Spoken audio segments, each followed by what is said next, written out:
British people are the world's best cures. This is false, and here's why. Hey guys, I'm Eric. And I'm Grace. We're the Wandering Ravens. We are a couple of Americans who make videos about British culture 3 times a week, and today we are debunking 7 stereotypes about British people. Nigel, yesterday I saw you smile. Is that something I need to bring up with my father? I was just imagining my own death, sir. Before we jump into today's episode, make sure you subscribe to our channel so that you never miss a video. And if you have it in your heart, do tap the like button with British delicacy, as doing so does a lot to help the YouTube algorithm promote this video and continue spreading the praise and glory of British culture around the internet. British people are extremely polite. Are we gonna get hate on this one? Sorry. On the one hand, British people are pretty polite in general. Yeah, in general. I would say so. You say please a lot, you say thank you, you say excuse me if you step on someone and sorry. Yeah, and sorry.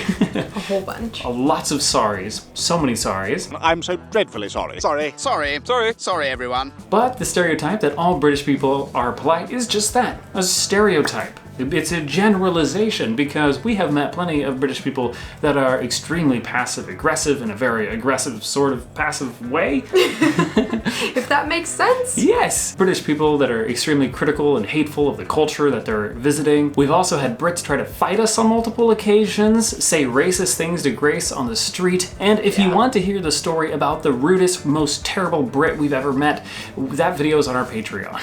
He was quite the character, and I'm sure most of you Brits would definitely want to disown him. He was a cad. Yes, which is fair to disown him because he was not a good person. He was one of the rudest people I've ever met in my life. And strangest as well. Not that being strange is always a bad thing, but his kind of strange was. Some kinds of strange are worse than others. Yeah, we've had people try to fight us. Yes! Yeah. Oh my goodness, so terrifying. We'd be chilling, and then all of a sudden, you got a problem? It's like, no? Which that really did cut against both the politeness stereotype and And then the confrontation. Also, yeah, the confrontation one. Yeah, because everyone's like, British people are so non-confrontational. Maybe if they've had a drink or two, then they become very confrontational. Then that side of them that they've been, that comes out. Yeah, all keeping up inside, they're just like, let it all loose, you got a problem! If you have any good stories about rude Brits that you've met both in the UK and maybe abroad, do drop those down in the comments and entertain us. And please note that this is in no way us saying that all Brits or that the majority of Brits are rude or that just British culture as a whole is rude. We're just saying that the stereotype that all British people are polite as the Queen is not quite an accurate stereotype. British people all sound like they're either Cockney or part of the royal family. That was pretty terrible. That was so terrible. Was that supposed to be British? I was doing an impersonation of an American doing an impersonation of a British person. Okay, I'll give it to you. Thank you. Thanks to the portrayal of British people in American movies and TV, many Americans tend to have this idea that Brits sound one of 2 ways. They're either like Dick Van Dyke's "Hello, governor," or they're very, very, very posh RP accents. However, the proper mode of address would be Your Royal Excellency Lord Edgar Darby Covington, 14th Earl of Cornwall-upon-Thames, 29th Baron of Hertfordshire. But obviously this is not the case, with the UK being stuffed full of different accents and dialects. I mean, I'm sure there's hundreds, if not thousands, just depending on where you are within the UK. To give you an idea of the variety of accents that there are in the UK, here's a few that we've learned about just this year. Geordie, the Northern Welsh Gogs accent, the Gloucestershire and Yorkshire accents, and the Orkney dialect in Scotland. Wow, there is so much variety. There really is. It's not all gloss and vase and mummy and daddy or hello governor. Like, it's not just those two people. Sounded like a chinless wonder there for a second. The variety of dialects and accents in the UK is definitely one of our favorite things about British culture and is something that we're super excited to continue learning about. If you know of any underrepresented accents in the UK or dialects, do drop those down below and bring those to our attention. We're always looking to learn about new subcultures within the United Kingdom. Share your insight with us. British people have worse teeth than Americans. They do! No, I'm kidding.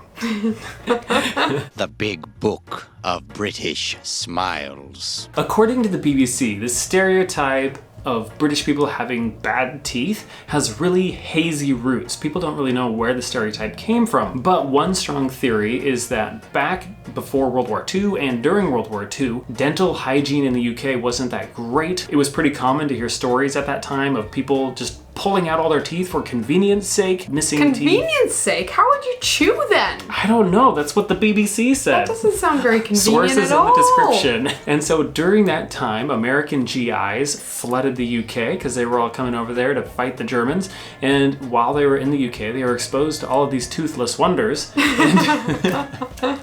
And then went back to the United States, carrying with them that stereotype of gappy-teethed British people. The stereotype sunk in and prevailed even to today. But is the stereotype still true? Do British people have worse teeth than Americans? Actually, no. Recent studies have shown that British people have better dental hygiene than Americans, with Brits going to the dentist more often and having less tooth decay than us Yanks. Wow. Man, it's probably all the Hershey's Americans eat, frankly. Yeah, or probably something to do with the fact that the dentist is very, very expensive in the States. Yeah. Health insurance and dental insurance are two separate things. If you have health insurance, you also have to go buy dental insurance in order to get your teeth taken care of. I didn't have dental insurance in the States, and so I would always pay out of pocket for my checkups. And just to get a routine cleaning was over $100. Does the NHS cover dental? I think so, but you guys let us know if the NHS covers dental, what services are covered? Like, does it pay to get wisdom teeth pulled out or braces or that sort of stuff? British people are constantly bladdered out their tree, boiled in the bag. Talking to God on the giant white telephone. Yes. Americans know that Brits love their pubs, room temperature beer, don't worry, we know that's also false, and liquor cabinets. My stomach is filled with haggis and head. I've got to go puking some head. But despite the UK's reputation for heavy drinking, it might surprise you to learn that over 20% of British adults are actually teetotalers and drink no alcohol at all. So the stereotype that British people drink a lot and are constantly drunk is a stereotype, because there are a lot of British people that don't drink alcohol at all. I think the stereotype does come from the fact that British people drink significantly more than Americans, and so when Americans go to the UK, they come away with the impression that Brits are never without a bottle in the hand. I know what you're thinking. Well, how much do Americans drink? Don't worry, we looked up the answers for you. Hearing that 20% of Brits don't drink might surprise you, but that number is small in comparison with the 30% of Americans who don't drink. And of the 70% who do drink, 60% only have one drink a week. Or less. Or less. Yeah. The vast majority of Americans either don't drink or drink extremely little. Based on your personal experience, how much would you say the average British person drinks per week? British food is terrible. This is another stereotype which we can lay at the feet of American GIs during World War II. When American GIs were in the UK, obviously rationing was in full force, and so they experienced a very tasteless, very limited cuisine while they were there, which is understandable. There was a war going on, but when they came back to the United States, they brought this stereotype with them that British food is all boiled vinegar and not enough salt or sugar, like all of these things that were being heavily rationed at the time that made food taste good.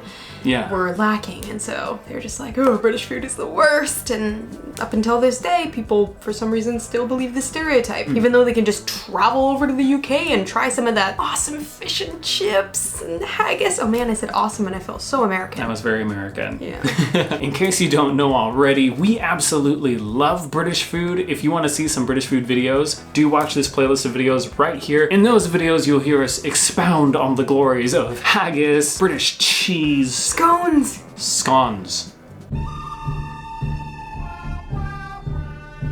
British people are all from London. For many Americans, not all obviously, but for many, British equals English and English equals from London, which is obviously false, but this is kind of the train of logic that happens. And everything looks like Harry Potter.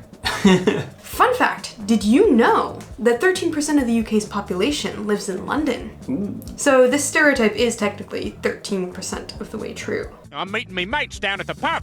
Again? But Neville, you spend all your time down at the Fox and Pig and Dog and Wolf and Cat and Fiddle and Whistle and Cock. And that's where you're wrong. The Fox and Pig and Dog and Wolf and Cat and Fiddle and Whistle and Cock is for tossers. We're meeting at the Dog and Cat and Bull and Whistle and Fiddle and Cock and Pig and Wolf and Carriage and Five and Other Wolf. British people are the world's best cures. This is false, and here's why. I know this may ruffle a few feathers, but bear with me, hear me out, and then I think, after I have my little rant, you might actually agree with me. We've read a lot of resources about queuing in England and the rest of the UK. For example, one book that we've been working our way through is Watching the English, a fantastic book, which I highly suggest you read. It's not applicable to the whole of the UK, English specific, but still, it's a good book. According to resources like Watching the English, what makes queuing special in the UK is that there are all of these unspoken social rules about how to get in line and how to not cut in line and how to, this and that. But really what it all breaks down to is, number one, don't jump the queue, don't cut in line. And number two, if someone does jump the queue, then you are supposed to look extremely uncomfortable. And that's about it. You can tut. You can talk to the person behind you. Oh, look at this bloke. But you can't address the person. Yeah, most people do not address the person who's jumped in the queue. And I think this is my cornerstone of the argument here. This is what damns the British as being the world's best queuers. So here's my 2 cents. In America, cutting in line, jumping the queue is just as bad as it is in the UK. It's a huge social taboo. In my 20 plus years of living in the United States, I can't think of a single time someone ever cut me in line. You can leave feet of space between you and the next person in line and no one will cut you. But if they do, and here's why I think Americans are actually better queuers than the British.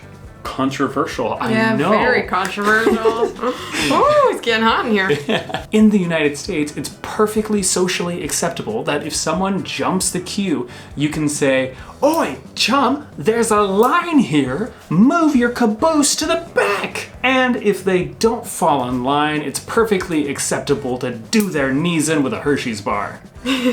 Yeah, no, not quite. You can't do their knees in, but you get my point, is that it's completely perfectly acceptable to call someone out. If someone jumps in line, usually the cashier will get in on it with you and tell them, "Hey, you cut in line. I'm not gonna serve you. You go to the back of the line." So it's very rude and everyone works together to make sure that no one cuts in line. But in the UK, if someone cuts in line, you just tut. It's not really socially acceptable from what we understand and from everything we've heard from you guys in the comment sections and from what we've read in resources like Watching the English. It's not really socially acceptable to call someone out if they jump the queue. And my point here is this: if you can't enforce the queue by calling someone out, then you can't say that you have the best queues. I think that's a fair point. Yeah. And I think we've just robbed the British of something very special to them. Well, I hope you understand that all of this is in jest. British people are very good at standing in line. Congratulations. Queuing, yes. But I do think that it is a weakness to the British queuing system that you're not able to, it's not really socially acceptable to call people out on their bullshit when they cut in line. Question for you: what are some British stereotypes that you think are not true? Or if you are not British, what are stereotypes about your own country that you wish people would debunk? Drop those down in the comments. Coming up, a man with a gun and 2 bullets has taken over the city of Manchester. If you enjoy watching Wandering Ravens content and you're like, "Man, they only post 3 times a week and I would like to get Wandering Ravens in my life every day of the week," then we've got some good news for you. Over on Patreon, we're gonna start posting mini vlogs 3 days a week to kind of fill in the gaps. So we'll post one day on YouTube and the next day we'll post a little video on Patreon. So if you want to see more personal content where we talk about our life here in France, the worst Brit we ever met, then go over and join our Patreon. It's a great way to support this channel, help us make better content more often, and it's also a great way for us to get to know you better. Again, I'm Eric. And I'm Grace. We're the Wandering Ravens. And we'll see you guys next time. Bisous.